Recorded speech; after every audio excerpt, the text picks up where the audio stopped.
मॅजॉरिटीवर पक्ष आणि चिन्हावर दावा करता येणार नाहीच. निवडणूक आयोग सुप्रीम कोर्टाच्या त्या टिप्पण्या आठवा. उलट सुलट डोकं महागात पडेल. ठाकरे केस अँगल जोडा. दादा हे शक्य नाही. कोर्टात कसंच टिकणार नाही. पवारांना हलक्यात घेऊ नका. ठाकरे केसची PhD पवार करून बसलेत. नेमकं घडलंय का? 6 ऑक्टोबर रोजी अजित पवार गट विरुद्ध शरद पवार गट हा सामना पहिल्यांदा खेळला गेला. कदाचित त्याचा एक भाग आता प्रदर्शितही झालेला आहे आणि यामध्ये अजित पवार गटानं असं म्हटलंय की मेजॉरिटी आमच्याकडे, त्यामुळे पक्ष आणि चिन्ह आमच्याकडेच द्या, जसं की तुम्ही एकनाथ शिंदे यांच्या बाबतीत केलेलं आहे. परंतु याच मुद्द्यावरती अजित पवार गट ठाम राहण्याची चिन्ह दिसतात. दुसरीकडे शरद पवार आहेत. शरद पवार एकाच मुद्द्यावर खेळतायत, ते म्हणजे राष्ट्रवादी काँग्रेस हा पक्ष शरद पवारांनी उभा केलाय. तो त्यांचा वैयक्तिक मालकी हक्क सुद्धा त्या पक्षावर दाखवू शकतात, कारण राष्ट्रवादी काँग्रेसची घटनाच तशी. आणि त्यामुळे घटनेच्या मुद्द्यात न जाता अजित पवार गट शिंदे केसचा अँगल द्या असं म्हणतात. पण हे शक्य होणार नाही. त्याला कारण म्हणजे सुप्रीम कोर्ट. सुप्रीम कोर्टाने अगोदरच एकनाथ शिंदे आणि ठाकरे गटाबाबतीत झालेल्या सुनावणीत बऱ्याचशा मुद्द्यांवरून एकनाथ शिंदे यांना झापलेलं होतं आणि हेच काही मुद्दे आहेत तेच पुन्हा अजित पवार केसमध्ये सुद्धा लागू होत आहेत.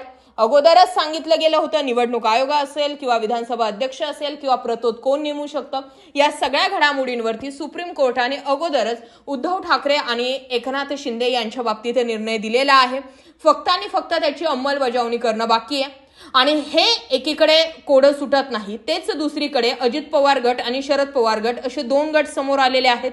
त्यामुळे सेम टू सेम जे सुप्रीम कोर्टाने उद्धव ठाकरेंच्या बाबतीत म्हटलं होतं, कदाचित तेच शरद पवारांच्या बाबतीत सुद्धा सुप्रीम कोर्ट म्हणू शकतं. एवढंच नव्हे तर शिवसेना या पक्षापेक्षा सुद्धा शरद पवारांच्या राष्ट्रवादीची घटना मजबूत आहे आणि राष्ट्रवादी काँग्रेसच्या घटनेनुसार राष्ट्रवादी या पक्षाचे अध्यक्ष शरद पवारच आहेत.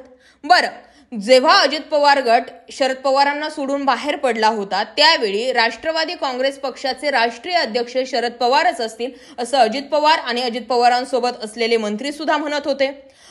शरद पवारच आमचे विठ्ठल आहेत असंही ते म्हणत होते. त्यांच्या बॅनरवरती शरद पवारांचेच फोटो होते. मात्र आता जेव्हा निवडणूक आयोगामध्ये ही केस सुरू झालेली आहे तेव्हा मात्र राष्ट्रवादी काँग्रेसचे अध्यक्ष शरद पवार यांची नियुक्ती हीच बेकायदेशीर आहे, ती घटनेला धरून नाहीये, शरद पवार मनमानी करतात, असे वेगवेगळे आरोप जे आहेत ते अजित पवार गट लावताना दिसून येत आहे. त्यामुळे अजित पवार गटाने चेहऱ्यावर घेतलेले बुरखे सुद्धा आता टराटर फाटताना दिसत आहेत आणि याच गोष्टी बघण्यासाठी शरद पवारांनी स्वतःहून निवडणूक आयोगामध्ये हजेरी लावली आणि सगळं काही जो तमाशा सुरू आहे तो त्यांच्या उघड्या डोळ्यानं तिथे बसून बघितला. आणि त्यामुळे निवडणुकीच्या तोंडावरती शरद पवारांना सुद्धा अनेक डावपेच आखण्यासाठी ते यशस्वी ठरू शकतात. दुसरा मुद्दा म्हणजे जे काही ठाकरेंनी चुका केलेल्या होत्या त्या कुठल्याही चुका आता शरद पवार गटाने केलेल्या नाहीत. जयंत पाटलांनी ती बाजू शाबूतपणे सांभाळून ठेवलेली आहे आणि त्यामुळेच शरद पवार एक पाऊल पुढे अजित पवारांपेक्षा नक्कीच आहे. आणि याचा निर्णय सुप्रीम कोर्ट ऐतिहासिक देईल, कारण एकामागून एक केस ह्या घडतायत आणि असंच जर घडत राहिलं तर मग लोकशाहीला आणि लोकांनी दिलेल्या मताला किंमत उरणार नाही. या दृष्टिकोनातून आता सुप्रीम कोर्ट विचार करेल असंही कायदेतज्ञ बोलतात. याबाबत तुम्हाला काय वाटतंय कमेंटमध्ये व्यक्त व्हा. मुद्दा आणि विषय आवडला असेल तर जास्तीत जास्त लोकांपर्यंत जरूर शेअर करा.